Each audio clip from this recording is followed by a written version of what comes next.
ప్రస్తుతం మనం యువ సంగ్రామ సదస్సు స్టేజ్ మీద ఉన్నాం కనిపిస్తూ ఉన్నది. మొత్తం కూడా పూర్తి స్థాయిలో అంతా కూడా క్లియర్గా అరేంజ్మెంట్స్ అన్నీ కూడా అయిపోయినట్టుగా మనకు కనిపిస్తూ ఉన్నది. మొత్తం ఎవరికి ఎవరు వస్తారు ఏందనేది ఇక్కడ చూసుకోవచ్చు. సింధురెడ్డి, నవీన్ పట్నాయక్ ఇదంతా కూడా నిరుద్యోగులకు సంబంధించినటువంటి నాయకులు. వీళ్ళంతా వాళ్ళకే ముందు వరుసలో సీట్లు కేటాయించి విఐపి హోదా కల్పించినట్టుగా మనకు కనిపిస్తూ ఉన్నది పూర్తి స్థాయిలో. ఎక్కడ ఆ స్టేజ్ కూడా ఎల్ఈడి కూడా మొత్తం పూర్తిగా కంప్లీట్ అయింది. అంతా కూడా సర్వం సిద్ధమైనట్టుగా మనకు కనిపిస్తూ ఉన్నది. అంటే ఏదైతే ఇప్పుడు రేవంత్ రెడ్డి ఇస్తానన్నటువంటి 2 లక్షల ఉద్యోగాలకు ఉన్నాయో దానికి సంబంధించి ఈరోజు వాళ్ళ నిరుద్యోగ గర్జనని మేము వినిపిస్తాం మా తరఫున అని చెప్పి బీఆర్ఎస్ పార్టీ పెద్ద ఎత్తున ఇక్కడ సరూర్ నగర్ స్టేడియం నుంచి వాళ్ళు మొదలు పెట్టడం జరుగుతూ ఉన్నది యువ సంగ్రామ సదస్సు పేరుతో. ఎందుకంటే మే 8వ తారీఖు 2023న ఇదే స్టేడియం నుండి ఇదే గ్రౌండ్ నుంచి ఏదైతే మన ప్రియాంక గాంధీ గారు కావచ్చు, అట్లాగే పిసిసి చీఫ్, అప్పటి పిసిసి చీఫ్గా ఉన్నటువంటి ఇప్పటి ముఖ్యమంత్రి రేవంత్ రెడ్డి గారు వాళ్ళందరికీ కూడా ఒక యూత్ డిక్లరేషన్ ఇక్కడి నుంచి ప్రకటించడం జరిగింది. అందులో భాగంగా 2 లక్షల ఉద్యోగాలు కావచ్చు, అట్లాగే వాళ్ళకి ఇస్తానన్నటువంటి స్కూటీలు కావచ్చు, ఇంకా రకరకాల అంశాల మీద ఈరోజు మాట్లాడే అవకాశం ఉన్నట్టుగా మనకు కనిపిస్తూ ఉన్నది. ఇప్పుడు కనిపిస్తున్నటువంటి కుర్చీలన్నీ కూడా మరి కొద్దిసేపట్లో ఇవన్నీ కూడా నిండిపోయే అవకాశం మనకున్నది. క్లియర్గా కనిపిస్తూ ఉన్నది. ఒక పక్క మీడియా గ్యాలరీ ఏర్పాటు చేసి ఒక పక్క స్టేజ్ కూడా మనకు లోపల దాకా పోయి మాట్లాడగలిగేంత వెసులుబాటుగా మనకు ఇక్కడ వేసినట్టుగా మనకు క్లియర్గా కనిపిస్తూ ఉన్నది. మొత్తం మీడియా గ్యాలరీ 2 వైపులా, స్టేజ్కి అటు సైడు ఇటు సైడు 2 వైపులా మీడియా గ్యాలరీ కావచ్చు, అట్లాగే స్క్రీన్లు ఎవరైతే దూరంగా ఉండి కూర్చుంటారో వాళ్ళకు కూడా స్క్రీన్లు ఏర్పాటు చేసినటువంటి పరిస్థితి అయితే మనకు కనిపిస్తూ ఉన్నది. ఏదైతే మనకు పర్మిషన్ కోసం అడిగినప్పుడు పోలీస్ శాఖను ఉపయోగించుకొని కొన్ని ఇబ్బందులు ఏదైతే చేసినారో ప్రభుత్వం నుంచి వాటన్నిటిని కూడా అధిగమించడానికి, అంటే సీసీ కెమెరాలు కావచ్చు, అలాంటి పలు రకాల అంశాల మీద వాళ్ళు ఇవి లేవు అవి లేవు అని చెప్పడంతో దాంట్లోని కూడా ఎదుర్కొని ఈరోజు సీసీ కెమెరాను ఏర్పాటు చేసి, మొబైల్ టాయిలెట్స్ ఏర్పాటు చేసి వీటన్నిటిని కూడా ముందుకు తీసుకొచ్చినటువంటి పరిస్థితి అయితే మనకు కనిపిస్తూ ఉన్నది. మొత్తం పూర్తి స్థాయిలో ఎక్కడికక్కడ సర్వం సిద్ధమైపోయి ఇప్పుడు ఓన్లీ ఇక్కడికి ఇప్పటికే వస్తూ ఉన్నటువంటి నిరుద్యోగులు ఎవరైతే ఉన్నారో వాళ్ళు ఇప్పటికే చాలామంది కూర్చున్నటువంటి పరిస్థితి ఉన్నది. స్టేజీల మీద కూర్చున్నటువంటి పరిస్థితి అయితే మనకు కనిపిస్తూ ఉన్నది. చర్యలో పెద్ద ఎత్తున మార్నింగ్ ఇప్పుడు దాదాపుగా 8 అయితే ఉన్నది టైము. మార్నింగ్ నుంచే మొత్తం కూడా నిండిపోయినటువంటి పరిస్థితులు అయితే మనకు కనిపిస్తూ ఉన్నాయి ఇక్కడ క్లియర్గా. అయితే ఏం జరగబోతుంది నిజంగా ఒక పక్క రేవంత్ రెడ్డి ఏం చెప్తా ఉన్నాడు, అసలు నిరుద్యోగుల అంశం మీద మాట్లాడే అర్హత బీఆర్ఎస్కు లేదని చెప్తా ఉన్నారు. కానీ బరాబర్ మాకే ఉన్నది. మేము గత ప్రభుత్వంలో 1,80,000 ఉద్యోగాలు మేము కల్పించినాం. కానీ ఇప్పుడు 2 లక్షల ఉద్యోగాలు ఏడాదికి ఇస్తానన్నటువంటి రేవంత్ రెడ్డి మొత్తం కూడా దాన్ని విస్మరించి ఈరోజు నిరుద్యోగుల హక్కులను కాలరాస్తూ పరిపాలన నడిపిస్తూ ఉన్నాడని చెప్పి కూడా చెప్తా ఉన్నటువంటి పరిస్థితి కనిపిస్తూ ఉంది. నిరుద్యోగులే ఏకంగా వాళ్ళు రోడ్లెక్కి ధర్నాలు, నిరసనలు తెలుపుతూ ఉన్నటువంటి సందర్భం. కనీసం వాళ్ళకి ఆ రైట్ కూడా లేకుండా గత ప్రభుత్వం మాది ఏదైతే బీఆర్ఎస్ ప్రభుత్వం 10 సంవత్సరాలు పరిపాలించిందో అప్పుడు ఎప్పుడు కూడా ఇంత పెద్ద ఎత్తున వాళ్ళు వచ్చి రోడ్లు ఎక్కినటువంటి పరిస్థితి లేదు, ఇన్ని నిరసనలు తెలిపినటువంటి పరిస్థితి లేదు. కానీ పూర్తి స్థాయిలో ఇప్పుడు దాదాపుగా 3 సంవత్సరాలు కావస్తూ ఉన్నది. నిరుద్యోగులందరూ కూడా రోడ్ల మీదే ఉంటా ఉన్నారు తప్ప ఎవరు కూడా కామ్గా ఉన్నటువంటి పరిస్థితులు అయితే ఎక్కడా లేవు అని చెప్పి కూడా మాట్లాడుకుంటూ ఉన్నటువంటి సందర్భాలు కనిపిస్తూ ఉన్నాయి. ఏదేమైనప్పటికీ ఈరోజు ఏదైతే యూత్ డిక్లరేషన్ ప్రకటించారో అదే స్టేజ్ మీద నుంచి మళ్ళా వాళ్ళకు గుర్తు చేయడం కోసం ఇక్కడి నుంచే తిప్పికొట్టే ప్రయత్నం బీఆర్ఎస్ పార్టీ చేస్తూ ఉన్నదని చెప్పి క్లియర్గా అర్థమవుతూ ఉన్నది. మరి దీని తర్వాత ఏమైనా మార్పు వచ్చే అవకాశం ఉన్నదా, ప్రభుత్వం ఏదైనా ఇచ్చే అవకాశం ఉన్నదా అని చెప్పేది కూడా ఒకసారి ఆలోచించాల్సినటువంటి అవసరం ఉన్నది. ఎందుకంటే ఈ సభ పెట్టడం కోసం నిన్నటిదాకా కూడా అసలు పర్మిషన్లు ఇవ్వకుండా, కనీసం పర్మిషన్లు లేకుండా నిన్నటి వరకు కూడా కాలయాపన చేసినటువంటి ప్రభుత్వం దీన్ని ఎట్లా కూడా మొత్తం చెడగొట్టే ప్రయత్నంలో భాగంగా ఒక కుట్రపూరితంగా రాజకీయ కక్షతోటి పర్మిషన్ లేకుండా ఈ సభ పెట్టనీయొద్దు అని చెప్పి చూసిందని చెప్పి బీఆర్ఎస్ నాయకులందరూ మాట్లాడినటువంటి పరిస్థితి కనిపించింది. అయితే ఏదేమైనప్పటికీ మళ్ళీ వీళ్ళు మూవ్ చేసి లోపలికి వెళ్ళి ఆ తర్వాత మన లంచ్ మోషన్ వేసి హైకోర్టును ఆశ్రయించిన తర్వాత సాయంత్రం 4:30-5 ఆ ప్రాంతంలో మనకు పర్మిషన్ రావడం జరిగింది. అంటే ఎన్ని ఇబ్బందులు ఎదుర్కొని సభ పెడతా ఉన్నారో మనం క్లియర్గా చూస్తూ ఉన్నాం. మరి నిరుద్యోగులందరూ కూడా పెద్ద ఎత్తున ఇక్కడికి వస్తూ ఉన్నటువంటి సిచ్యువేషన్ అయితే మనకు కనిపిస్తూ ఉన్నది. అది ఏంది మరి మన కేటీఆర్ గారు వచ్చి ఏం మాట్లాడబోతా ఉన్నారు, ఏంది నిజంగానే క్వశ్చన్ చేసి, అంటే ప్రభుత్వాన్ని ఏదైతే రైతు సంగ్రామ సదస్సు అని చెప్పి వరంగల్లో రైతు డిక్లరేషన్ ప్రకటించినట్టు మరి అక్కడ కూడా ప్రోగ్రాం పెట్టి రైతు సంగ్రామ సదస్సును ఎట్లా నిర్వహించారు, మరి ఇప్పుడు కూడా నిరుద్యోగుల పక్షాన మేము గలమిప్పుతామని చెప్పి ఇట్లా ఒక్కొక్కటిగా వాళ్ళు ఇచ్చినటువంటి ఎన్ని గ్యారంటీలు ఎక్కడెక్కడి నుంచి ఇచ్చిర్రో ఎక్కడెక్కడి నుంచి ప్రకటించారో అవన్నిటిని కూడా మేము పూర్తి స్థాయిలో తిప్పికొట్టే ప్రయత్నం చేస్తామని చెప్పి చెప్తా ఉన్నటువంటి సందర్భాలు అయితే కనిపిస్తూ ఉన్నాయి. మొత్తానికి ఇప్పుడు ప్రజెంట్ ఉన్నటువంటి సిచ్యువేషన్లో మేము ఖచ్చితంగా నిరుద్యోగులకు అండగా ఉంటామని చెప్పి చెప్తా ఉన్నటువంటి సందర్భం కనిపిస్తూ ఉన్నది. దానికి సంబంధించినటువంటి అంశాలను ఇంకా క్లుప్తంగా అసలు ఎన్ని మోసాలు చేసింది, నిరుద్యోగులను ఆ రోజు రెచ్చగొట్టి ఏ విధంగా గద్దెనెక్కింది బీఆర్ఎస్ ప్రభుత్వాన్ని కూల్చడానికి అనేది కూడా అవన్నీ కూడా తిప్పికొట్టే ప్రయత్నం చేస్తామని చెప్పి మాట్లాడుతూ ఉన్నటువంటి సిచ్యువేషన్. మరి ఏం జరగబోతా ఉన్నది నిజంగా నిరుద్యోగులకు సంబంధించినటువంటి విషయాలలో నిరుద్యోగులందరికీ కూడా ఇక్కడ పెద్ద ఎత్తున చైర్లు కూడా వేసి వాళ్ళకే ముందు స్థానం పెద్దపీట వేసినట్టుగా మనకు కనిపిస్తూ ఉన్నది. వారు మరి నెక్స్ట్ వాళ్ళు వచ్చి ఎక్కడికక్కడ ఇక్కడ కూర్చున్న తర్వాత మరి వాళ్ళందరూ కూడా ఏం మాట్లాడుతారు, నిరుద్యోగులకి ఎక్కువ అవకాశం ఉన్నట్టుగా మనకు కనిపిస్తుంది. ఎందుకంటే ఈ సంగ్రామ సదస్సు అని యువ సంగ్రామ సదస్సు మొత్తం కూడా ఆ నిరుద్యోగులదే కాబట్టి వాళ్ళు ఏం మాట్లాడతారు ఏంది అనేది కూడా ఒకసారి ఆలోచించాల్సినటువంటి అవసరం ఉన్నది. వాళ్ళు ఇప్పటికే లాఠీ దెబ్బలు కూడా తింటా ఉన్నటువంటి సందర్భం కనిపిస్తూ ఉన్నది. ఎందుకంటే మొన్న దిల్సుఖ్ నగర్లో వాళ్ళు చేసినటువంటి ధర్నాలో భాగంగా వాళ్ళందరినీ కూడా పోలీసులు విచక్షణ రహితంగా వాళ్ళ మీద దాడి చేయడం కావచ్చు, వాళ్ళని కొట్టడం కావచ్చు, అంటే లాఠీ దెబ్బలు సైతం వాళ్ళు తింటా ఉన్నటువంటి పరిస్థితులు అయితే మనకు ఏర్పడతా ఉన్నాయి చాలా క్లియర్గా. మరి ఏం జరగబోతా ఉన్నది, నిజంగా వీటన్నిటి గురించి కూడా మాట్లాడే అవకాశం ఉన్నదా, కేటీఆర్ గారు వచ్చిన తర్వాత ఏందనేది కూడా ఒకసారి వెయిట్ చేయాల్సినటువంటి అవసరం ఉన్నది. మరి ఏమనుకుంటున్నారో కొన్ని మాట్లాడే ప్రయత్నం చేద్దాం. అన్న నమస్తే. నమస్తే. ఎట్లా ఉండబోతా ఉన్నది ఇప్పుడు 30 నెలలు దాటింది. 30 నెలలు దాటిన తర్వాత ఇదే వేదికగా ప్రియాంక గాంధీని గారు తీసుకొచ్చేసి మీరు ఏదైతే గ్యారెంటీలు ఇచ్చారో యూత్ డిక్లరేషన్లో మీరు ఏదైతే చెప్పారో అన్నిటికీ మీరు ఇక్కడ నుంచి మేము అడిగే ప్రశ్నలకి రేవంత్ రెడ్డి గారు సమాధానం చెప్పాలి. ఇప్పుడు ఏమంటున్నా అంటే మీరు ఏమన్నారు, 4000 నిరుద్యోగ భృతి అన్నారు, ఆడపిల్లలకు స్కూటీ అన్నారు. మీరు కనీసం ఏంటంటే ఏడు ఒక సెంట్రలైజ్డ్ పద్ధతిలో మీరు స్కిల్ డెవలప్మెంట్ సెంటర్ అన్నారు, 7 జోన్స్కి సెపరేట్గా. మళ్ళీ ఉద్యమకారులు అమరవీరులకు ఉద్యోగం, వాళ్ళ ఇంటి వరకు ఒక ప్రభుత్వ ఉద్యోగంతో పాటు నెలకి 25,000 అని చెప్పారు. ఎక్కడున్నాయి ఎన్ని గాలి మాటలా? ఎందుకు వదిలేసినావు నువ్వు గాలికి? నీకు దమ్ముంటే రా, ఎదుర్కో, చెప్పు. నువ్వు ఏం చేసినావు? నువ్వు అన్నీ మేము డబ్బులు కట్టమన్నారు, డీడీలు కట్టమన్నారు, మీరు అప్రూవల్స్ తీసుకున్నాం ట్రాఫిక్ది. మళ్ళీ ఏం చేసావు నువ్వు? ఎందుకు హోల్డ్ చేసావు? మేము కోర్టుకు వెళ్ళి న్యాయస్థానం ఈరోజు మాకు అవకాశం కల్పించింది కదా, నీకు అంత భయం ఎందుకు? అంతెందుకు ఉలికి పడుతున్నావు నువ్వు?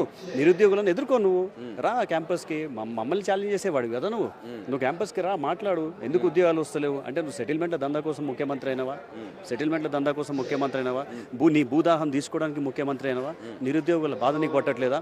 సో ఈరోజు జరగబోయే ఈ మహాసంగ్రామ సభ ఒక రిసౌండ్ లెవెల్లో రేవంత్ రెడ్డి గారిని మేము ఒక చావు దెబ్బ కొట్టబోతున్నాం. డెఫినెట్లీ దీనికి తగిన జవాబు చెప్పి నిరుద్యోగులను ఆయన ఇచ్చిన గ్యారంటీ ప్రకారంగా ఉద్యోగాలు భర్తీ చేయాలని చెప్పేసి డిమాండ్ చేస్తున్నాం. వాళ్ళు ఏమంటా ఉన్నారు, అసలు బీఆర్ఎస్కి నైతిక అర్హత లేదు నిరుద్యోగుల గురించి మాట్లాడే అర్హత. ఎందుకంటే గతంలో నిరుద్యోగులను నిండా ముంచినటువంటి ప్రభుత్వం బీఆర్ఎస్ ప్రభుత్వం అని చెప్పి మాట్లాడుతూ ఉన్నారు. మేము వచ్చిన తర్వాత అనేక ఉద్యోగాలు కల్పించినప్పటికీ కూడా మా మీద బురద జల్లే ప్రయత్నమే తప్ప ఇది మరొకటి కాదు అని చెప్పి వాళ్ళు చెప్తా ఉన్నటువంటి సందర్భం కనిపిస్తుంది. అంటే ఆయనకి ఏం అర్హత ఉంది? బండ బూతులు తిట్టడం, స్టేజ్ మీద మాట్లాడేసి 30 నెలల నుంచి ఏది నెత్తి మీద కొంగేసుకొని కూర్చున్నాడు ఇంట్లో. బయటికి రాను. బీఆర్ఎస్ ఓపెన్గా ఒక శ్వేతపత్రం విడుదల చేద్దాం, బీఆర్ఎస్ గత 10 సంవత్సరాలలో మేమేమి ఇచ్చినాం, నువ్వు 30 నెలలు ఏమి ఇచ్చినావు అని చెప్పి నువ్వు ఏడిచ్చిన ఉద్యోగాలు నువ్వు ఏమన్నావు? నువ్వు June 2వ తేదీన మేము నోటిఫికేషన్ ఇస్తాం, September 17వ తేదీన మాకు ప్రతి సంవత్సరం అపాయింట్మెంట్ లెటర్లు ఇస్తామన్నాం. నువ్వు మొదటి సంవత్సరంలోనే 2 లక్షల ఉద్యోగాలు అన్నావు. నువ్వు దాని గురించి మాట్లాడరాదు పబ్లిక్గా. నిరుద్యోగం కదా ఇప్పుడు నేను తల నరుక్కుంటా లెక్క పెడదాం ఎల్బీ స్టేడియంలో పిలిచి 70,000 ఉద్యోగాలకు నేను పత్రాలు ఇచ్చిన అని చెప్పి మాట్లాడింది. నరికిన తల 100 సార్లు నరుక్కోవాలి. ఆయన సిగ్గు శరం ఏమన్నా ఉంటే రేవంత్ రెడ్డి నరికిన తల 100 సార్లు నరుక్కోవాలి. ఎవరికి ఇచ్చినావు నువ్వు? మేము ఇచ్చిన జాబ్ క్యాలెండర్ ప్రకారంగా మేము కల్పించిన ఉద్యోగాలకు నువ్వు అపాయింట్మెంట్ లెటర్లు ఇచ్చినావు. నువ్వేమన్నావు? June 2వ తేదీన నువ్వు నోటిఫికేషన్ ఇచ్చి September 17వ తేదీన ప్రతి సంవత్సరం అపాయింట్మెంట్ లెటర్ ఇస్తాను. ఎడివేనే నీ అపాయింట్మెంట్ లెటర్లో అయ్యే నువ్వు ఇచ్చి ఉంటే మేము ఈ సభ ఎందుకు పెడదాం? సో లోపల కూర్చొని కాదు, నువ్వు బయటకు వచ్చి నిరుద్యోగుల మధ్యలో కూర్చొని మాట్లాడు. ఇదే రాహుల్ గాంధీ లేకపోతే ఇక్కడ నిలబడి చెప్పిన ప్రియాంక గాంధీని తీసుకొచ్చి ఇక్కడ మాట్లాడిపి. మరి నిరుద్యోగుల మధ్య ఎంత వచ్చినా తెలుస్తుంది కదా. ఓవరాల్గా ఎట్లా ఉండబోతా ఉంది ఈ సభ తర్వాత నిజంగా ఏమైనా మార్పు వచ్చే అవకాశం ఉన్నది? కాంగ్రెస్ ప్రభుత్వం స్పందించి ఉద్యోగాలు కల్పించే అవకాశం ఏమైనా కనిపిస్తా ఉన్నదా? నిరుద్యోగులను ఆదుకోవాలంటే అది కేసీఆర్ గారితోనే సాధ్యం, బీఆర్ఎస్తోనే సాధ్యం. ఆయన చేస్తున్న ఈ రేవంత్ రెడ్డి గారు చేస్తున్న ఈ పనులకు ఏ లెవెల్లో కాంగ్రెస్ పార్టీ నిండా మునగబోతుంది అన్నది ఈ సభతో మేము ప్రూవ్ చేసుకుంటాం. Thank you. రైట్, ఇది పరిస్థితి. అంటే పూర్తి స్థాయిలో ఇస్తానన్నటువంటి జాబులు మొత్తం కూడా విస్మరించి ఈరోజు పరిపాలన కొనసాగిస్తూ ఉన్నాడని చెప్పి కూడా చెప్తా ఉన్నటువంటి సందర్భం కనిపిస్తూ ఉన్నది. ఏదేమైనప్పటికీ ఖచ్చితంగా ఇక్కడి నుంచే మేము ప్రభుత్వాన్ని వెన్నులో వణుకుబుట్టేలాగా మేము ఈ సభ జరిపి ఆ తర్వాత మేము మొత్తం కూడా పూర్తి స్థాయిలో నిరుద్యోగుల పక్షాన ఉండి మొత్తం వాళ్ళకు న్యాయం జరిగే వరకు కూడా మేము కొట్లాడుతామని చెప్పి చెప్తా ఉన్నటువంటి సందర్భాలు అయితే కనిపిస్తూ ఉన్నాయి. మరి ఇంకా కొంతమందితో కూడా మాట్లాడిపించే ప్రయత్నం చేద్దాం. ప్రస్తుతం అయితే ఇక్కడ ఉన్నటువంటి పరిస్థితులు మరికొద్దిసేపట్లో కేటీఆర్ గారు ఇక్కడికి రాబోతూ ఉన్నారు. ఇప్పటికే చాలామంది నాయకులు అయితే చేరుకున్నారు. నాయకులు కావచ్చు, ఎమ్మెల్యేలు కావచ్చు, మాజీ ఎమ్మెల్యేలు కావచ్చు, మాజీ మంత్రులు కావచ్చు, ఇట్లా బీఆర్ఎస్ క్యాడర్ మొత్తం ముఖ్య నాయకులందరూ కూడా ఇక్కడికి చేరుకున్నటువంటి పరిస్థితి కనిపిస్తూ ఉన్నది ఒకరొకరుగా. ఆ తర్వాత కేటీఆర్ గారు కూడా మరి కొద్దిసేపట్లో ఇక్కడికి రాబోతూ ఉన్నారు. ఇప్పటికే చాలామంది నిరుద్యోగులు అయితే వచ్చి ఉన్నారు. వాళ్ళందరినీ కూడా ఇక్కడ తీసుకొని వాళ్ళకు సంబంధించినటువంటి సమస్యలన్నీ కూడా ఫస్ట్ ముందుగా విన్న తర్వాతనే పార్టీ మాట్లాడుతుంది, మా అధినాయకుడు మాట్లాడతారని చెప్పి కూడా చెప్తా ఉన్నటువంటి పరిస్థితి. రైట్, యువ సంగ్రామ సదస్సు అని చెప్పి బీఆర్ఎస్ పార్టీ నిరుద్యోగులు ఎవరైతే దాదాపుగా 3 సంవత్సరాల నుంచి కాంగ్రెస్ ప్రభుత్వంలో కొట్లాడుతూ ఉన్నారో, ధర్నాలు నిరసనలు తెలుపుతూ ఉన్నారో, వాళ్ళ పక్షాన నిలబడి ఈరోజు ఏదైతే సరూర్ నగర్ స్టేడియం నుండి యూత్ డిక్లరేషన్ ప్రకటించినరో అదే స్టేడియం నుండి ఒక భారీ బహిరంగ సభను ఏర్పాటు చేసి నిరుద్యోగులందరినీ కూడా ఆహ్వానించి అక్కడి నుంచే వాళ్ళ నిరసనను తెలియజేసే విధంగా వాళ్ళకు ఒక గొంతుకై నిలబడతామని చెప్పి ఈరోజు ఒక సభను ఏర్పాటు చేయడం జరిగింది. దానికి మార్నింగ్ నుంచి కూడా అంటే రేపు సభ అయితే ఈరోజు దాకా ఇప్పుడు సాయంత్రం అవుతా ఉన్నది. ఇప్పటిదాకా కూడా పర్మిషన్ విషయంలో కొంత క్లారిటీ లేనటువంటి సమస్యగా మిగిలినటువంటి పరిస్థితి ఉన్నది. మరి ఇప్పటికైనా వచ్చిందా పర్మిషన్, ఏంది, ఇవన్నీ తెలుసుకునే ప్రయత్నం చేద్దాం. మనతో పాటు ఎర్రోళ్ళ శ్రీనివాస్ ఉన్నారు, మాట్లాడే ప్రయత్నం చేద్దాం. నమస్తేనా? నమస్తే.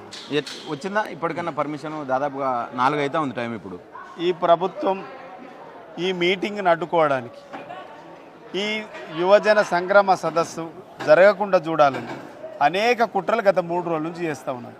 అయినా మొక్కవోని దీక్షతోని మా ప్రయత్నంగా మేము చేస్తాం. ఇలా కాంగ్రెస్ పార్టీ మోసం చేస్తుంది, యువకులను మోసం చేసింది, నిరుద్యోగులను మోసం చేసింది. వాళ్ళ పక్షాన వాళ్ళ గొంతుకై మేము మాట్లాడుకోవడానికి మీటింగ్ పెట్టుకుంటే అనేక అడ్డంకులు క్రియేట్ చేస్తుంది అనేసి మేము గౌరవ న్యాయస్థానాన్ని ఆశ్రయిస్తే డెఫినెట్గా కాంగ్రెస్ పార్టీకి చెంపపెట్టులాగా ఇలా మీరు మీటింగ్ పెట్టుకోవచ్చని గౌరవ న్యాయస్థానము తీర్పునివ్వడం మేము మనస్ఫూర్తిగా న్యాయస్థానానికి జడ్జి గారికి మేము కృతజ్ఞతలు తెలియజేస్తా ఉన్నాం. అంటే కాంగ్రెస్ పార్టీకి మేము ఒక మాట అడగదలుచుకున్నాం. నిజంగా మీకు చిత్తశుద్ధి ఉంటే మీరు నిజంగానే 65,000 ఉద్యోగాలు ఇచ్చినామని చెప్పుకుంటే ఎందుకు భయపడుతుండ్రా? భయపడే కదా మీ సంగ్రామ యువజన సదస్సును అడ్డుకోవడానికి కుట్రలు చేసిండ్రు కదా. మీటింగ్ ఎందుకు ఇవ్వవు? ఇక్కడ మీటింగ్ ఇవ్వకపోవడం ఇక్కడ ట్రాఫిక్ ఆంక్షలు లేవు, లేకుంటే ఇక్కడ రద్దీగా ఉండేటువంటి ప్రాంతం కాదు, సిటీకి అవుట్స్కట్. ఆ రోజు మీరు పెట్టిన వేదికలనే మేము పెట్టినాం, ఆ రోజు మేము ఇచ్చినాం కదా. ఇక్కడ ఏం జరగబోతుంది? ఇలా మేము 2,000 మందితోని మీటింగ్ పెడతామని చెప్పినాం. 2,000 మందితోని మీటింగ్ పెట్టేటువంటి మీటింగ్ కూడా మీరు పర్మిషన్ ఇవ్వదంటే డెఫినెట్గా ప్రభుత్వం వెన్నులో వణుకు పుడుతుంది కదా. మీరు మోసం చేసిండ్రు కాబట్టి మీకు భయం పుడుతుంది, మీరు వాళ్ళను చీట్ చేసిండ్రు కాబట్టి మీరు భయపడతా ఉన్నారు. మీకు దమ్ముంటే, మీకు ధైర్యం ఉంటే 65,000 ఉద్యోగాలు నిజంగానే మీరు ఇస్తే, 65,000 ఉద్యోగాలు నిరుద్యోగులు నిజంగానే మీరు 30 నెలల ప్రభుత్వం ఇస్తే పిలిచి మాట్లాడండి, చర్చలు పెట్టండి, చర్చకు సిద్ధం కాండి. మీరు వైట్ పేపర్ రిలీజ్ చేయండి. గత ప్రభుత్వం కేసీఆర్ గారి ప్రభుత్వంతో ఎలాంటి సంబంధం లేకుండా 65,000 ఉద్యోగాలకు నోటిఫికేషన్లు మేమిచ్చినాం, ఇంటర్వ్యూలు మేమే పెట్టినాం, ఎగ్జామినేషన్ మేమే పెట్టినామని చెప్పే దమ్ముందా మీ ప్రభుత్వానికి? అడుగుతున్నా. సవాల్ విసిరిండు కదా, తల నరుక్కుంటా అన్నాడు రేవంత్ రెడ్డి. ఈ మాట చాలా సార్లు చెప్పిండు. రేవంత్ రెడ్డి గారి మాట మీద నమ్మకం లేదు. అదే సినిమాలో డైలాగ్ నమ్మకం లేదు దొర అనేది నమ్మకం ఓ మాట ఉంటుంది. అదే ఇక్కడ మీ మీద నమ్మకం లేదు. మీరు అధికారంలోకి రావడానికి ముందు మీ మాట నమ్మదని, మీ మాట చెల్తలేదనేసి ఢిల్లీకి వెళ్ళి ఏంది ప్రియాంక గాంధీని పట్టుకొచ్చారు, రాహుల్ గాంధీని పట్టుకొచ్చారు, ఖర్గే గారిని పట్టుకొచ్చారు. 2 లక్షల ఉద్యోగాలు ఏడాది లోపల ఇస్తామని చెప్పిండ్రు. 6 గ్యారంటీలు, 13 డిక్లరేషన్లు, 420 హామీలు ఇచ్చిండ్రు. ఒక్కటన్నా ఈ రాష్ట్ర ప్రజలకు నెరవేర్చిండ్రా? 30 నెలలల్లా మీ ప్రభుత్వం వచ్చినాక దోసుకోవడం తప్ప కమిషన్లు, కాంట్రాక్టులు, టెండర్లు అంత దళారీ వ్యవస్థ తప్ప ఎవరికైనా ఒక దళితుడికో, ఒక గిరిజనుడికో, ఒక బహుజనుడికో ఎవరికైనా కడుపు నిండా భోజనం పెట్టినటువంటి పరిస్థితి ఈ ప్రభుత్వం ఉన్నా మీకు 65,000 నిజంగానే ఇస్తే చర్చ పెట్టమని అడుగుతుండ్రు కదా. ఇప్పుడు 2 లక్షల ఉద్యోగాలకు సంబంధించి అసలు ఉద్యోగాలు ఇస్తామని చెప్పినా కానీ 2 లక్షలు అన్న మాట మీరు చెప్పలేదని ఇలా శ్రీధర్బాబు అంటా ఉన్నాడు. ఇలా ఇక వాళ్ళు కండ్లు ఉండి చూడలేని కపోదులు అనాలి నవీలను. మీ గ్యారంటీ కార్డు మీదనే ఉంది, ఏడాదిలో పేజీ నెంబర్తో సహా చెప్పమంటారా? మీ మేనిఫెస్టోలో యూత్ డిక్లరేషన్లో Hyderabad youth declaration Saroornagar స్టేడియంలో 2 లక్షల ఉద్యోగాలు ప్రతి నెల నోటిఫికేషన్లు ఇచ్చి 2 లక్షల ఉద్యోగాలు ఏడాది అంటే 12 నెలలు జనవరి నుంచి డిసెంబర్ వరకు నెల నోటిఫికేషన్లు ఇస్తామని చెప్పిన సంగతి శ్రీధర్ బాబు మర్చిపోయి ఉండొచ్చు. ఎందుకంటే ఆ కమిటీ చైర్మన్ మర్చిపోవచ్చు, కానీ ఎవరు కూడా నిరుద్యోగులు మర్చిపోలే. 50 లక్షల మంది నిరుద్యోగస్తులు, 50 లక్షల నిరుద్యోగాల కుటుంబాలు మీరు చెప్పినటువంటి ప్రతి హామీని, మీరు చెప్పిన ప్రతి అబద్ధాన్ని గుర్తుపెట్టుకున్నారు. మీరు అబద్ధం ఆడుతుండొచ్చు, ఇలా జనం ఆడరు. రాసిన పుస్తకాలు ఉన్నాయి, రాసుకున్న కాగితాలు ఉన్నాయి, కాగితాల మీద మీ సంతకాలు ఉన్నాయి, అవి గుర్తుపెట్టుకోవాలి మరి.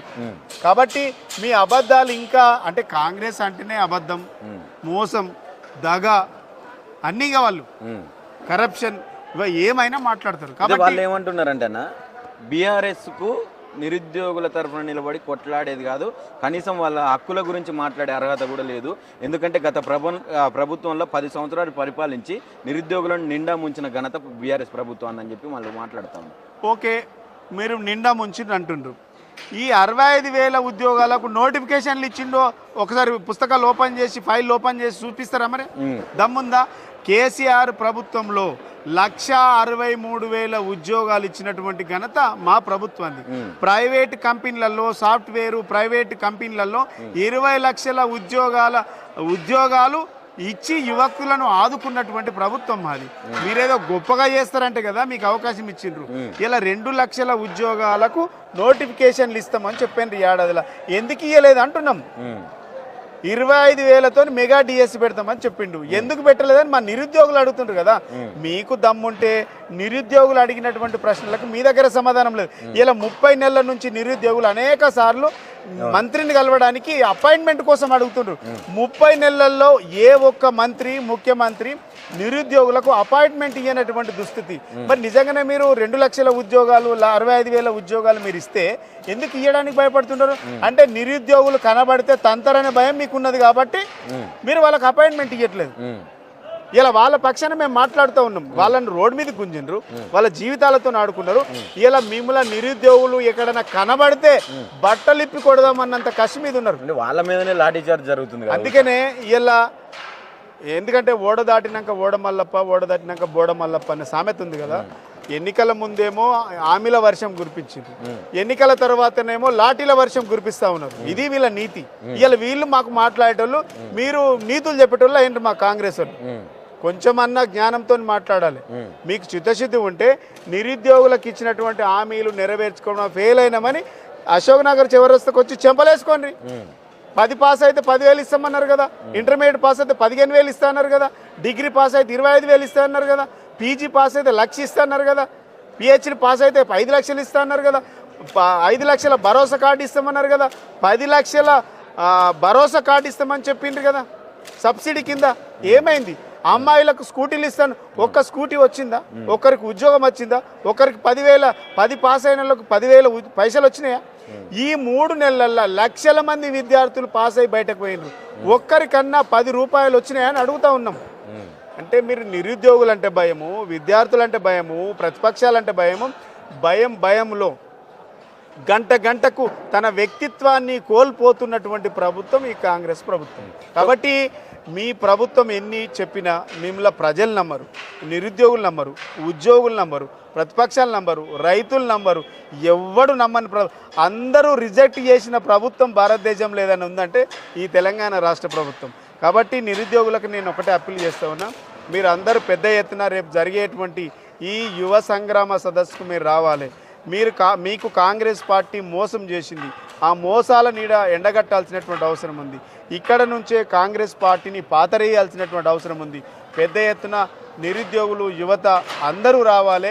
మీరు పేరు చెప్పుకొని ఉద్యమాలు చేసినటువంటి రాజకీయ నాయకులకు రాజకీయ నిరుద్యోగులకు ఉద్యోగాలు వచ్చినాయి, కానీ ఒరిజినల్గా ఉన్నటువంటి నిరుద్యోగులకు ఎవరికి కూడా ఉద్యోగం రాలేదు. దయచేసి మిత్రులందరూ కూడా రావాలనేసి నేను మనస్ఫూర్తిగా అప్పీల్ చేస్తా ఉన్నాను. రేపు ఫైనల్గా 3 సంవత్సరాల నుంచి దాదాపు 3 సంవత్సరాలు కావస్తా ఉన్నది కాంగ్రెస్ వచ్చి. ఇప్పటిదాకా కూడా స్టిల్ నిన్నటి దాకా రోడ్ల మీదనే నిరుద్యోగులు ఉంటా ఉన్నారు, ధర్నాలు చేస్తూ ఉన్నారు. ఒక్కసారి కూడా నిరుద్యోగుల అంశం ప్రభుత్వం నుంచి రాలేదు, అసలు సానుకూల స్పందన. మీరు పెట్టే సభ ద్వారా ఏమన్నా మార్పు జరిగే అవకాశం ఉన్నదా? నిరుద్యోగులకు న్యాయం ఈ జరిగే ప్రభుత్వానికి దున్నపోతు మీద వాన పడ్డట్టు కూడా లేదు. ఎన్నిసార్లు పొడిచినా కనీసం స్పందన లేదు ఈ ప్రభుత్వానికి. నిరుద్యోగులు పాపం 30 నెలల నుంచి నిరుద్యోగులు డే 1 నుంచి పోరాటం చేస్తూ ఉన్నారు. డే 1 నుంచి మా ఉద్యోగాలు ఏమైనాయి అనేసి ప్రభుత్వం ముఖం చాటేసుకుంది, వాళ్ళ మీద కేసులు పెడతా ఉన్నది. నిన్నగాక మొన్న ఈ దిల్సుఖ్ నగర్ చౌరస్తా దగ్గర 20,000 ఉద్యోగాలు ఖాళీగా ఉంటే పోలీస్ కానిస్టేబుల్ మేము 5,000 ఇస్తామని చెప్పేసి ఇలా డ్రామాలు ఆడుతున్నారు ప్రభుత్వం. ఆనాడు మీరు అధికారంలోకి రావడానికి 25,000 మెగా డిఎస్సీ ఇస్తాం, 20,000తో మేము పోలీస్ కానిస్టేబుల్ ఉద్యోగాలు ఇస్తామని చెప్పి ఎందుకు నానుస్తూ ఉన్నారు? మీ రాజకీయం పబ్బం గడుపుకోవడానికి కాదా? మీ దొంగ మాటలు కావా ఇవన్నీ? ఎందుకు మాట తప్పిండ్రు? ఇలా మీరు మేనిఫెస్టోలో పెట్టి మీరు కార్డులు వంచి, స్మార్ట్ కార్డులు వంచి, అగ్రిమెంట్లు చేసి, సంతకాలు పెట్టినటువంటి తప్పించుకో తిరుగుతున్న దొంగలు కదా మీరు. మా గురించి మాట్లాడే నైతిక ఎక్కడది మీకు? కాబట్టి ఇవన్నీ మీ డ్రామాలన్నీ కూడా ప్రజలకు అర్థమైనాయి. మీరు ఇంకా తప్పించుకోలేరు, మీరు ఇంకా ఈ ప్రజా సమస్యల నుంచి డైవర్ట్ చేయలేరు. కాబట్టి కాంగ్రెస్ పార్టీకి హైకోర్టుతో సహా ఎన్నిసార్లు మొట్టికాయలు వేసినా ఈ ప్రభుత్వానికి బుద్ధి రాలేదు, భవిష్యత్తులో వస్తుందనే గ్యారంటీ కూడా లేదు. కాబట్టి నిరుద్యోగులందరూ కూడా వచ్చి వాళ్ళ సీట్లు పోగొడితే, వాళ్ళ ఉద్యోగాలు పోగొడితే బరాబరి నిరుద్యోగులకు ఉద్యోగాలు వస్తాయి. Thank you.